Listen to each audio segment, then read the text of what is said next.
If you don't mind saying a bit more about practice or virtues as a habit, because I don't know that many people approach prudence, temperance sounds kind of old fashioned. And like, what is that? I live in LA. There's not a lot of prudence or temperance on the freeway. More is more here often. Yeah. Yeah. I mean, I think that's one of the things that gets missed about temperance. So, temperance meaning there's a virtue in tempering our appetites.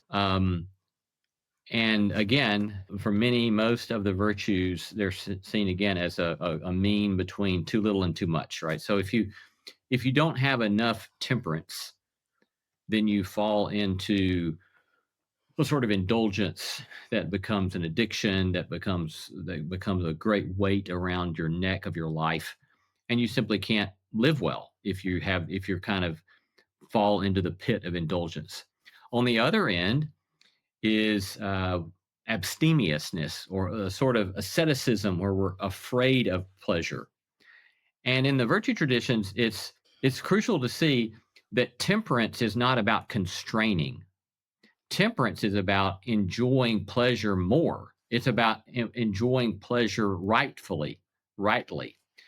And so I love that kind of approach. That it's not, virtue. I think in the Western world connotes this sort of prim and proper, afraid of pleasure, afraid of enjoying life.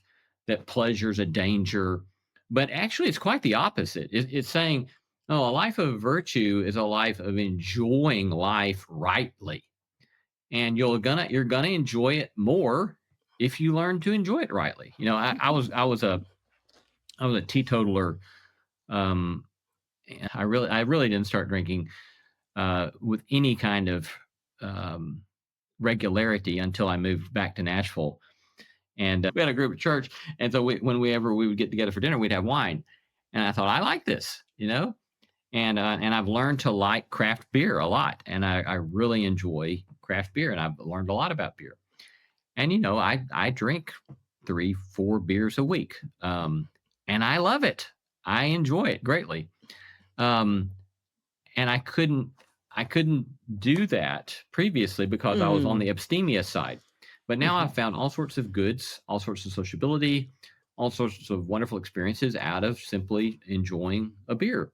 Um, and so this is what temperance is pointing us to: is what does it mean to enjoy all the gifts of life to the degree that they are meant to be enjoyed? And by rightfully ordering our loves and loving anything only to the degree to which it ought to be loved, that we can really live life well. So it goes back to thriving, and it goes back to flourishing. That this is a way to try to think about thriving and flourishing, and to practice thriving and flourishing.